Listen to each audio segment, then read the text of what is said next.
Small shifts can make a huge difference in your presentation impact and the results that you get. Hear what they are in my conversation with Karen Cochran on this episode of the Speaking Your Brand podcast. More and more women are making an impact by starting businesses, running for office, and speaking up for what matters. With my background as a TV political analyst, entrepreneur, and speaker, I interview and coach purpose-driven women to shape their brands, grow their companies, and become recognized as influencers in their field. This is Speaking Your Brand, your place to learn how to persuasively communicate your message to your audience. Hi there, and welcome to the Speaking Your Brand podcast. I'm your host, Carol Cox. I know, especially if you've been listening to this podcast for a while, that you want your presentations to do more than inform. You want your audiences to transform, to be inspired to take action, and you want to make sure that you're attracting new speaking opportunities and clients long after you've left the stage. But as I've talked about quite a bit, many experienced professionals get stuck in what I call the expert trap, where they really want to deliver so much information and content from a good place instead of focusing on creating connection and really getting into the hearts and minds of their audiences.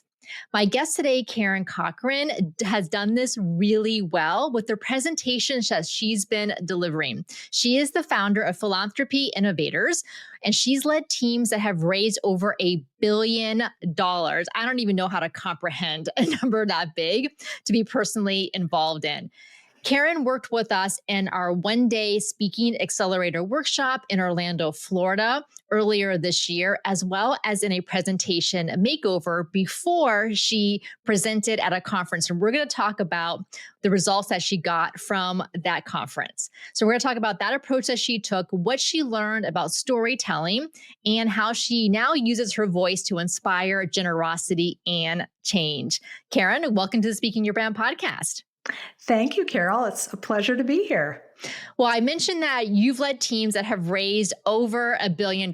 Again, what an incredible number, an incredible success. What drew you to the field of philanthropy in the first place and the work that you now do? So I was lucky to find my calling as a paid student caller in college.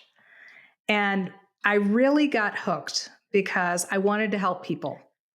And I wanted to solve problems. And philanthropy does just that. It's the intersection of donors helping organizations fund new ideas and have impact.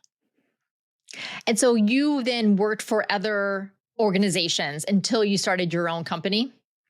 I did. I spent 3 decades in higher education, academic medicine, and as a volunteer for nonprofits before founding Philanthropy Innovators in 2022. And the whole concept behind that was I wanted to take everything I had learned and share it as broadly as possible. You know, I was lucky enough to be raised in a family where one of the tenets was a mistake is only a mistake if you don't learn from it. And I obviously, in a 30-year career, made a number of those. Had a lot of mentors who helped me learn a great deal about the business.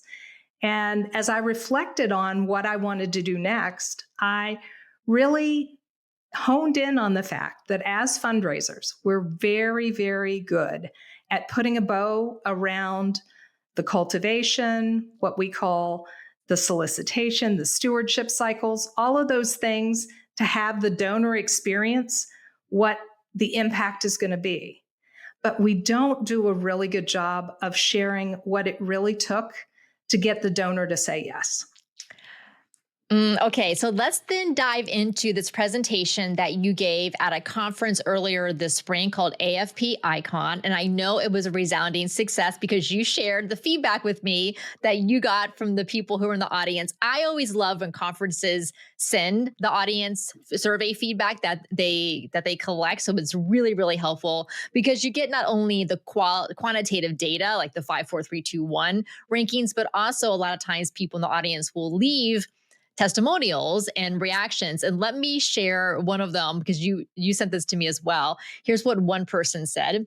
Thank you for providing the most valuable session at AFP Icon Seattle. You validated what I know, ignited new ideas that I can act on, and re-inspired me in the work we do in philanthropy. I work with 2 billionaires. Thank you for the invitation to keep in touch on success stories. Amazing, right? The most valuable presentation at the conference. I love what you said, validation, new ideas, and re-inspiration. So why do you think this presentation that you delivered, Karen, was such a success? So, having worked with you, I can tell you that one of the things I received through not just the day-long series that I went through, but also the coaching call that we had beforehand, was help with the structure. This was a story. It was a story about a $1 billion donor who was a very unlikely $1 billion donor. And the woman's name is Ruth Gottesman.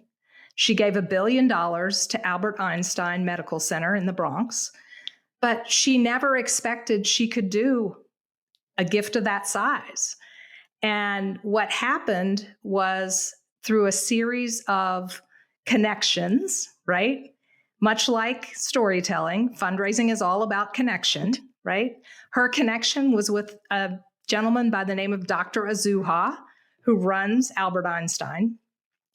She became close, even closer than she already was as a faculty member to the institution. The piece that she had no knowledge of was when her husband passed away, he had left her a portfolio of Berkshire Hathaway stock. And he had been at one of the early salon dinners in the 1960s and met Warren Buffett personally. And it's likely that he invested somewhere around $10,000 to $20,000, which back then was a lot of money. And he had kept that at the side as a secret portfolio. And upon his death a couple of years ago, the valuation was more than $1 billion. Wow. And he left her one note, and it said, "Do what you think is right." Well, no pressure, right? No pressure. And when she started processing and thinking about what could I really do, she turned to her family, but she also turned to people she trusted. And Dr. Azuha was one of those people. And when she asked the question, what would you do with, a transformational gift? I don't think she put a dollar figure on it. He said, "I'd make tuition free." And that was it.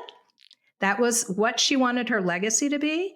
All at once, everything just lined up beautifully. And for me, reading the story in the New York Times, I instantly thought, oh my gosh, what a really great story to tell others about how gifts happen. And so I think that one of the things that's reflected in that feedback is the fact that I told the story all the way through. And honestly, Carol, that would not have been possible before me coming and being part of the session with you all and then following up via coaching, because they were minor tweaks, but they made a big difference in the presentation, in the engagement of the audience, and how the message was received. All right, Karen. Well, I want to dig into a little bit more about storytelling in general in just a moment. But before we do that, I remember when you were at our one-day in-person workshop, and then you got up on our practice stage and you delivered a portion of your talk with the story and your framework. I think you were also practicing your framework at the same time. And you did such a beautiful job. You would have thought you had notes or a teleprompter in front of you, but you did not, because we do not allow that for a good reason. But you did such a great job doing that. And then I remember in the coaching session that we did on Zoom after the workshop to help you prepare for this conference, you had sent me your slide deck in advance, and your slides are beautiful, like beautifully designed. So they look great. And I agree with you. It wasn't like you didn't need a wholesale change in your presentation slide deck. It was just these minor things with where to start the story, where to pause it, and then come back to it later. So the audience is kind of waiting to hear and see what happens. So first, tell me about your experience being on our practice stage at the workshop. And basically we're like, okay, here you go, get up there and tell us something. Well, I think one of the most important things was from the minute I walked in the room, I realized I was not alone.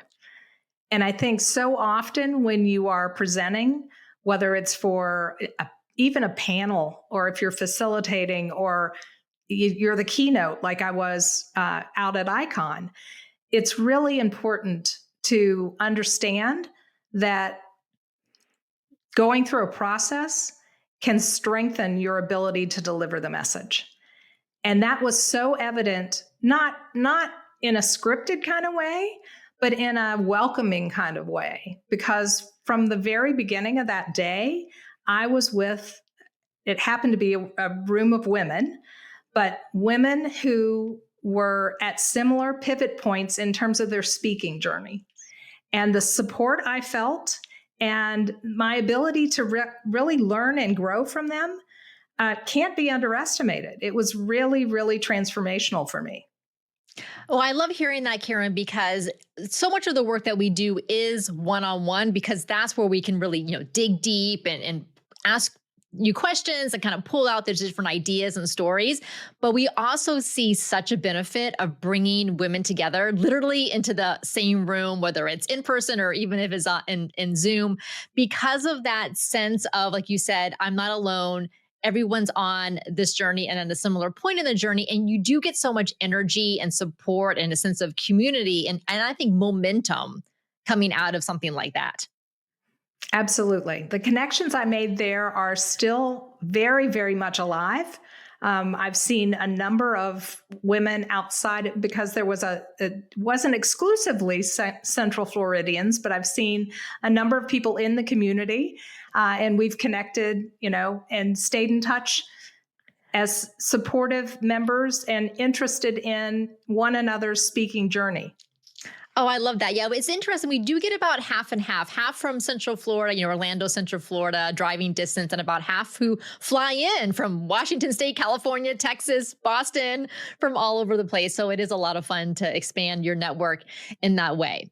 All right. So I mentioned that you had sent me your slide deck. And so we were just making some adjustments to how you were telling the story and how you were bringing in the lessons that you learned from that story that you wanted to share with the audience. Before we dig into those details, I want, as I promised, to talk about storytelling in general, because we know how important storytelling is during public speaking to make that connection with the audience. But in philanthropy, you know, like nonprofits know how important storytelling is. There's that very well-known kind of thing saying that a million people is a statistic, but one person is a story. And that one person is how you get someone to connect to a cause. So I guess, Karen, tell me a little bit about how you learn the importance of storytelling in the work that you do and how that has translated into the talks. So I think you're absolutely right, Carol, in that, philanthropy is about storytelling. At its essence, if someone is going to give you, if it's their time, which is highly valuable, or their money, obviously another resource, right? It's about making that connection. And I learned a long time ago, it's about going in and listening to the donor, not going in with just a menu in your head of how they can help you. So one of the things that I do, not just in philanthropy, but as I prepare to speak anywhere, is to do my research, to understand who the audience is, whether that's a donor audience of one or whether it's an audience of several hundred, right? The message is not going to be received if you don't understand who you're trying to communicate to. So I see a lot of parallels between fundraising and speaking. And these days, I can't emphasize enough to young fundraisers, storytelling is a critical lifelong skill that you need to focus on and continue to develop, because that is what helps you connect to the donor and engage them at a level that actually makes them want to learn more. Yes, because so have you had this experience with donors where do they see themselves sometimes in the people that they're going to be helping, in the sense that maybe that's where they were at some point in their life, or how does the storytelling help them to decide that this is the work that they want to support? So sometimes it is, I think of a scholarship, right? In a higher education setting, someone who was a first generation student, and how that scholarship not just transformed their life, but will transform the lives that come after it because of the percentage of individuals who will continue to go to higher education, right? But oftentimes it is about some other experience they've had in life or an experience they wanted to have that they felt they missed out on. So the storytelling for me is about learning what's most meaningful for them in terms of the organization you serve and connecting them to the part that's going to resonate most strongly. Yeah, the listening is key, because it's what is most meaningful to them and then reflecting that back to them. That's so important. So Karen, let's talk about some of the specifics of the presentation that we worked on together. As you mentioned a little bit ago, you were focusing on this story of the woman Ruth, who ended up donating $1 billion to the Albert Einstein College of Medicine. And I remember when I was having you practice it, that I suggested that you foreshadow a little bit and add some suspense to the story to kind of keep the audience wanting to know what happened, instead of kind of delivering it like all at one time. And so I'm such a big believer, the more that I do this work and the more that I work with clients like you, is the power of going deep within a story rather than going broad. So a lot of times as presenters, we think that sharing with our audience 10 or 15 different examples, like boom, boom, boom, boom, boom, like here's all these quick highlights, is the way to do it. But I have found, and even as myself as someone in the audience, I like the depth, because I really want to get inside the person's head, like who is the story is about, whether it's you as a speaker or someone you're talking about, because I want to know, maybe this is just me, like what makes them tick? How did they decide this? What led them to do this? What happened afterwards, versus kind of that broad brush where I don't really get those details that help me to understand myself better. And after all, that's what audiences want to do, is understand themselves better. Absolutely. So I would say, to your point, the foreshadowing was key. I think one of the things you told me that I have come back to a number of times, not just in that presentation, is that there's a difference between how we speak and how we write. Yes. And having spent a large part of my career in higher education and academe, I can be a very cerebral writer. And part of, as I go to this next level, part of what I need to, in many ways, unlearn, right, is that simplicity is best. Simplicity is going to enable me to make the most connections in the room and to then build off of that simplicity in a way that makes sense for the audience. So one of the things you told me is don't tell them in the beginning about where the $1 billion came from, because I think I had that early on in almost the introduction. You were like, no, you can say, I'll tell you later, which is exactly what I did. And then about, 5 minutes towards the end, I shared what I shared with you earlier, which is where the money came from to enable Ruth to actually make tuition free at Albert Einstein Medical Center. It's almost like a big reveal. Yeah. And, a little bit of theater. Yes, right. It makes it fun. And to your point about the difference between writing and speaking, and I know, again, so many of the clients we work with, they're authors, They've written books. They enjoy writing. They like writing. A lot of them come from academia or spent time in academia. And I remember when I was working on a PhD in history. And of course, that writing is very, very different than how I had to train myself to write as a marketer.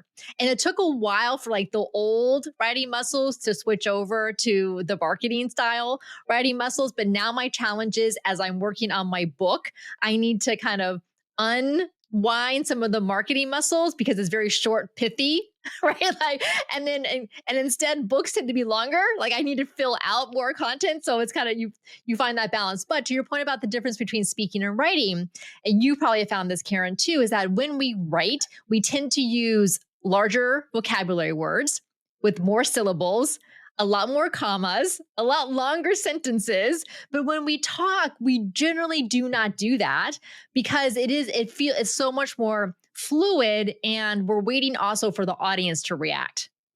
Exactly. All right. So couldn't have said it better myself.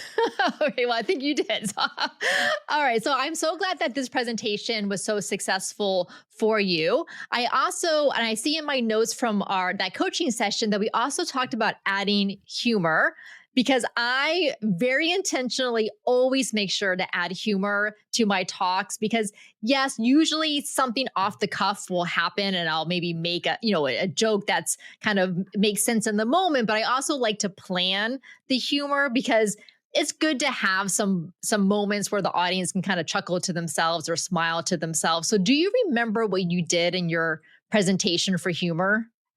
I don't remember what I wrote into my script. I do remember what happened, which was after all of this preparation, the actual slide deck that had my, your presentation mode notes in it didn't come up. Which I think is a good thing. Well, in many ways, it might have been the best thing, because I, in the moment, had to rely on all of the preparation I'd done, but I did make a joke about it.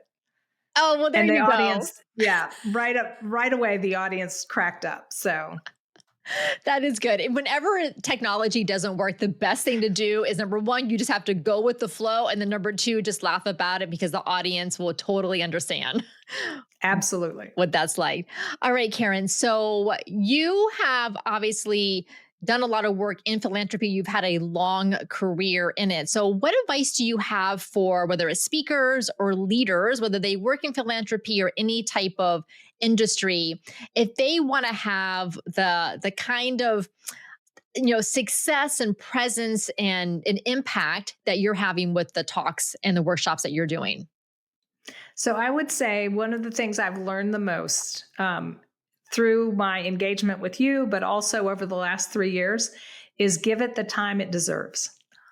It's so easy when you're in a leadership role or you're in, you're a young fundraiser and you're going from project to project to donor, to not give it the time it deserves. You are the expert and you deserve to show up as the expert, which is usually not the issue. It goes back to the communication, right? Thinking through, how can I be most effective in communicating this message? How can I express it in a simplistic way that the majority of the people will understand? How can I listen to my audience and connect? So I would say, when you have those opportunities, because they will be given to you if you are a leader in the field, make sure that you give it the time it deserves so that you get the maximum learning out of it, but also you get the maximum ROI out of your investment. Thank you for that advice, Karen. That's really helpful. What is next for you? What are you working on? I'm working on a number of fun things. I'm continuing to grow the business beyond Central Florida in my 3 verticals, which are philanthropic strategy, executive coaching, and interim leadership. And I've recently made a connection with Center for Creative Leadership, where in 2026, I hope to be in, whether it's on the stage facilitating a panel or co-presenting with a woman by the name of Jean Leslie about her research on polycrisis, which Oh, well, tell me expands not that. just, yeah, well, it's about how we are now at a time where there are a number of crises that happen simultaneously. We can no longer just address one crisis at a time. So her work has been ongoing for the last several years on this subject. And we connected over the summer and really had a wonderful dialogue about not just how it impacts people in the philanthropic sector, but how it impacts people more broadly. So I'm really looking forward to finding that stage and sharing that passion with her. Oh, that's lovely. Well, definitely keep me updated on that. I love to see these collaborations. And where's the best place for listeners to connect with you? On my website, that's www.philanthropyinnovators.com. And there will be a link to directly access me there. And you can sign up for my monthly newsletter as well if you'd like. Okay, great. I'll make sure to include a link to that in the show notes, as well as a link to connect with you on LinkedIn, because I know that's where both of us tend to hang out and spend our time as far as social media. Well, Karen, thank you so much for coming on the podcast and for sharing your experience working with us, but also your experience presenting and your experience with storytelling and philanthropy. I know that listeners have gained a lot from hearing you. Carol, it's a genuine pleasure, and I always am more than happy to talk with anyone about your support and the experience I had as a coachee and a participant. Oh, well, thank you so much. For those of you listening, if you would like to join us at our next one-day in-person Speaking Accelerator Workshop in Orlando, Florida, we host them during the early part of the year and in the fall. So our next one, as of right now, is coming up on February 19th, 2026. And you can get all of the details and register now at speakingyourbrand.com/Orlando. Again, that's speakingyourbrand.com/Orlando.